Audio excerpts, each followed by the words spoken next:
Daawwattoota keenya nageenyi keenya lafa jirtanitti isin dhaqqabu jennaa oduu isinitti himna.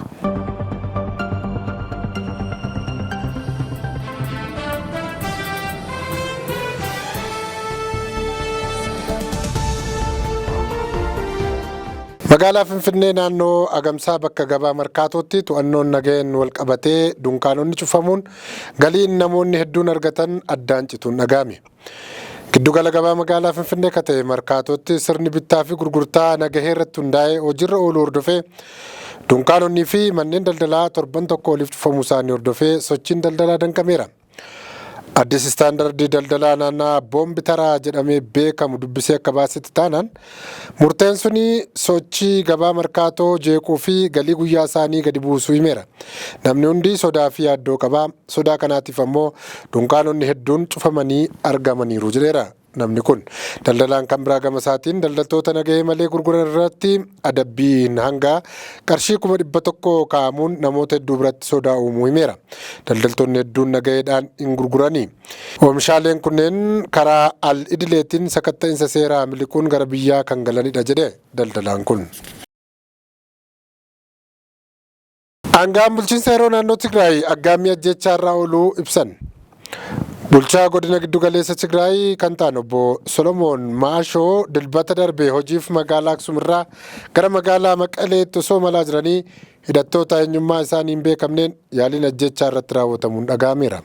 Aangaa kanas ta'e eegduu isaanii fi konkolaachisaan isaanii waliin konkolaataa keessa turan miidhaa tokkollee kan irra hin geenye ta'us konkolaataan isaanii bakka 4tti rasaasaan rukutamuu himaniiru.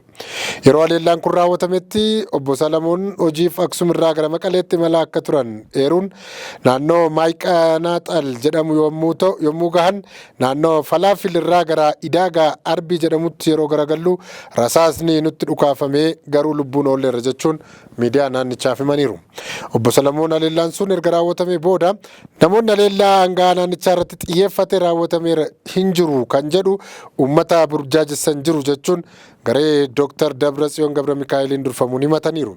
Haleellaa raawwatame bulchiinsa yeroo naannichaatti beeksisuu kan himan obbo Salamoon waan raawwatame yakka salphaa waan hin taaneef tarkaanfiin akka fudhatamuu qabus gaafataniiru. Gamtaan Awurooppaa dhorkii viizaa lammiilee Itoophiyaa irratti dabarsee akka kaasu gaafatame. Walgahii garee hojii waloo Itoophiyaa fi Gamtaa Awurooppaa arfaffaan kaleessa 19 bara 2024 magaalaa Finfinneetti gaggeeffameera. Deetaa ministeera dhimma alaa Ambaasaddar Misgaanuu Araggaa Gamtaan Awurooppaa michuu tarsiimoo Itoophiyaa ta'uu eeruun Itoophiyaan michummaa gamtichaa waliin qabdu cimsuuf kutannoo akka qabdu himan. Gama biraatiin ammoo aangawaan kun Gamtaan Awurooppaa uggura viizaa kanaan dura lammiilee Itoophiyaa irratti dabarsee ture kaasuuf tarkaanfii fudhachuu akka qabu hubachiisuu isaanii odeeffannoon ministeera dhimma alaa irraa argame ni mul'isa. Gamtichi baatii eebilaa 2024 sababa dhimma godaantota Itoophiyaa Awurooppaa keessatti argamanii wal qabatee mootummaa Itoophiyaa irraa tumsa gahaa argachuu hin dandeenye jechuun tajaajila viizaa kennuu yeroodhaaf dhaabee ture. Murteewwan gamtichi Itoophiyaa irratti dabarse keessaa tokko Itoophiyaanonni viizaa seensaa kan yeroo tokko ol biyyoota miseensa Gamtaa Awurooppaa keessa seenuu fi ba'uu danda'an argachuu hin danda'an kan jedhudha. Kana malees lammiileen Itoophiyaa paaspoortii, dippiloomaasii fi tajaajila qaban kaffaltii malee viizaan akka hin kennamneef ajajeera.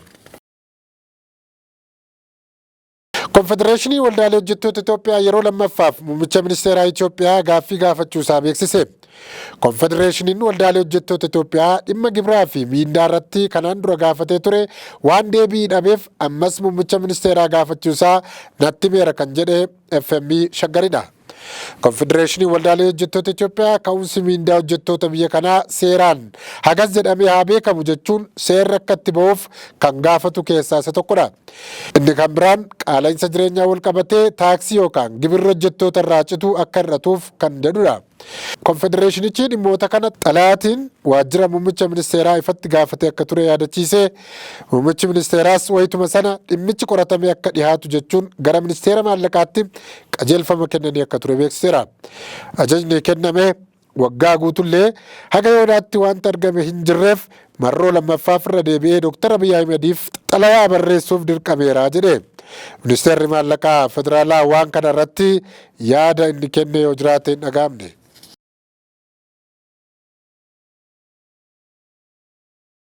Manni murtii Abuujaa mootummaan lammiilee 270 Qaalitti jiran gara biyyaatti akka deebisu ajaje. Mootummaan Naayijeeriyaa lammii biyya isaa kan Finfinnee mana sirreessaa Qaalitti keessa hidhaa jiran 270 gara biyyaatti akka deebisuuf ajajameera. Ajaja kana kan kenne mana murtii federaalaa yoggaa ta'u, sababni kaa'amee namoonni Naayijeeriyaa kan Itoophiyaa keessatti hidhamanii jiran rakkoo adda addaaf saaxilamanii waan jiraniifidha kan jedhudha. Galaalchi Naayijeeriyaa Punch jedhamu akka gabaasetti mootummaan Itoophiyaa hidhamtoota sana baajata ittiin isaan nyaachisu tajaajila fayyaatti kennuu waan hin qabneef Embaasii Naayijeeriyaa Finfinnee jiru akka fuudhee biyya galchuuf gaafatee ture. Manni murtii olaanaa federaalaa Abuujaa jiru iyyata firoonnii fi abukaattonni hidhamtoota Qaalitti jiranii dhiyeeffatan ilaalee murtii kenneera. Lammiileen Naayijeeriyaa kan Qaalitti hidhaa jiran akka hatattamaan biyyatti deebisaa jedhee ministeera dhimma alaa fi Komishinii Diyaaspooraa Naayijeeriyaatiin ajajeera. Abbaan seeraa murtee sana dabarsan Inyaangi Ikoo lammiilee 270 sana akkuma mootummaan Itoophiyaa baajatan qabu jedhee gaafatetti biyyatti deebisuun hojiirra haa oolu jechuun dhaddacha 3/4/2024 taa'e irratti ajajaniiru. Maddi oduu biyyattii kun akka jedhetti namoonni isaanis hidhaa jiran tajaajila fayyaa, nyaataa, firaa fi turjumaana gahaa hin argatanii kan du'anis jiru. Garuu sababa isaan itti hidhamanii baay'ina waliigala Naayijeeriyoota kan Itoophiyaa keessa hidhamanii jiran hin kaasne. Jarri hedduun baala sammuu namaa adoochuu wajjin biyya kana keessattii fi osoo gara biraatti dabarsuuf jaalaniitii harkatti akka qabame poolisiin Itoophiyaa ibsaa tureera. Embaasiin Ameerikaa Somaaliyaa magaalaa Moqaadishoo jiru Somaalilaanditti pirezidaantii haaraa filannoo ta'uun Abdirrahmaan Mohammed Abdullaahi Irroon baga gammaddee jedhan. Embaasichi fuula miidiyaa hawaasaa isaa irratti baaseen filannoo ajaa'ibaa gaggeessitee fi aangoo karaa nagaatiin dabarsuu Somaalilaanditti jirtu naannichaa fi isaan alattiyyuu fakkeenyadha jedhee jajeera. Ergaa baga gammaddee embaasii Ameerikaa kana hordofee namoonni muraasni Ameerikaan keessumaa bulchiinsa haaraa Doonaald Tiraamp ijaarrachaa jiru walqabatee Somaalilaandiif beekamtii biyyummaa kennuuf mala laati kan jedhu dhagahamaa jira. Bu'aa Tiraamp filamuun Somaaliyaa irratti Itoophiyaa deeggaruu Somaalilaandiif beekamtii kennuu fi olaantummaa Itoophiyaa gaanfa Afrikaa irratti akka qabaattuuf kan dimokiraatota caalaa bulchiinsi Tiraamp deeggaruu akka danda'u himaniiru. Oduu biraatiin embaasiin Ameerikaa Yuukireen magaalaa Kiev jiru haleelamuu mala sodaa jedhuun yeroof cufamuun dhagahame. Yuukireenitti embaasiin Ameerikaa ibsa baaseen odeeffannoo doorsisa leellaa xiyyaaraa mudachuu malu argachuu hordofuun yeroof cufneerra jedha.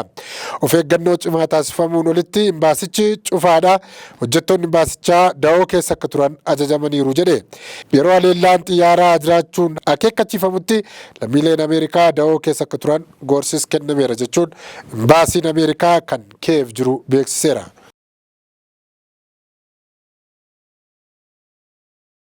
Egaan kabajamtoota daawwattoota keenyaa oduu guyyaa har'aaf jenne kanumaan goolabnaa turtii gaarii isiniin jenna.